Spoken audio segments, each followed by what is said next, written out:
Have you asked yourself the question, is inflation ruining my sales numbers? And environments where CPI or inflationary rates are at 1-2%, it's not really a factor within your business. But with everything that's happening in the world at the moment, CPI, inflation, and cost of doing business going up is really going to impact your sales numbers. Let me explain.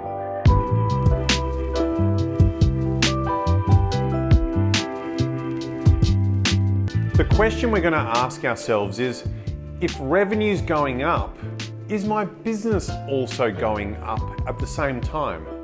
If you look at the journey of a business, how does revenue increase? Well, the two factors that drive revenue are the output of what you produce and the price increase that you incur. So for example, if I have a business that sells 100 units at $100, I'm generating $10,000 worth of revenue in that situation. And if my business goes to $11,000, I've grown by 10%. Is that a good thing? Is that a bad thing? The question relies on, well, it depends. Because if you've produced still 100 items and sold them for $110, your business actually isn't selling any more. It isn't actually doing any more output. It is just selling it at a higher price. Then the question becomes, am I selling it at a higher price because my costs have gone up? Or am I selling it at a higher price because I've positioned it better in the market? There's more demand for my product and I'm able to sell it for a higher price. These are the things we need to understand and isolate within our business analysis. And unfortunately, for just about every business, it's not as simple as just going, I sell 100 units of something for $100 and I can work out how many more units I've sold and also what changes I've done to my price.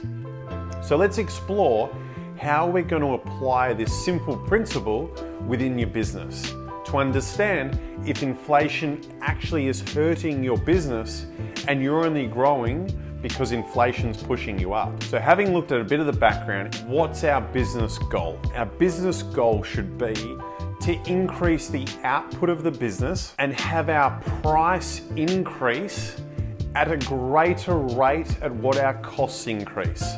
So if our cost to produce goes from 100 to 110, so it's a 10% price increase, and we sell that product for 200, we need to make sure that our price increase goes to at least 220, so that our price increase at least matches or outstrips the cost of doing business. Increase price relative to our cost and increase output. They're the two factors of growth. In the world we're living at the moment, inflation, as we said at the start, is everywhere. And I know of one example where a business's underlying costs of production increased 300%, and to be honest, over 300% in less than 12 months. So they can't use a CPI type number to match. They need to use specific numbers for their business. And so do you as a business owner. Don't use what the government's release as the inflationary number. You need to look at your cost of doing business. Because on the flip side, there's also someone that we work with where their cost of doing business through all of COVID actually didn't increase. The cost of what they produce was one of the few areas where demand and supply didn't really change too much. So they didn't need to execute massive price increases. Whereas you can imagine the business that had a 300% increase in cost had to do massive price increases. But we want to now look at how do we apply this to our business to understand that we're growing output, not just a victim, and I'm saying victim, of price increasing going up, but not doing any more with our business. Now we're at the fun part where the rubber meets the road for what you need to understand and how to measure this within your business. There's two questions we need to ask. Firstly, defining what a core unit in our business is and understanding our gross profit percentage year on year, period on period. So number one, let's look at our core business unit. Some examples of what could be core units within your business. If you're running a beverage company, it could be the litres you sell. If you're running a restaurant, it'd be the meals you serve. If you're running a law firm, it'd be the hours billed. If you're running a fabrication business, it could be the tons of steel produced. If you're running a hairdresser, it could be the number of haircuts you do. If you're running a carpet business, it could be the number of square meters of carpet that you sell. You can see there's a number of different ideas in play, but also you can start to see some holes that appear. That it's very rare that you have a business that can easily quantify a single unit of what they sell, but it's definitely worth a try. So looking at what the core unit of your business is and defining that, and then once you've defined it, go and back test it. So for example, if you're a business that sells doors, and you could sell big doors, little doors, medium-sized doors, different types of fibers that go into those doors, you could potentially just go, how many doors did we sell? And back test that information to see if it shows information that is meaningful. The second part as well is we're assuming that nothing fundamentally has changed in the way you do business. If you're a construction company that 3 years ago did renovations of bathrooms and now you're selling multi-story homes, obviously you're going to have challenges matching your back-tested data to your data today. But I implore you to define a core unit that you can track within your business. And if all else fails, because we know businesses that we work with where there isn't really an option, the types of things they sell can't be bucketed into a single group, because that's an important point to note in this stage, is it can only be one definitive unit across your whole business.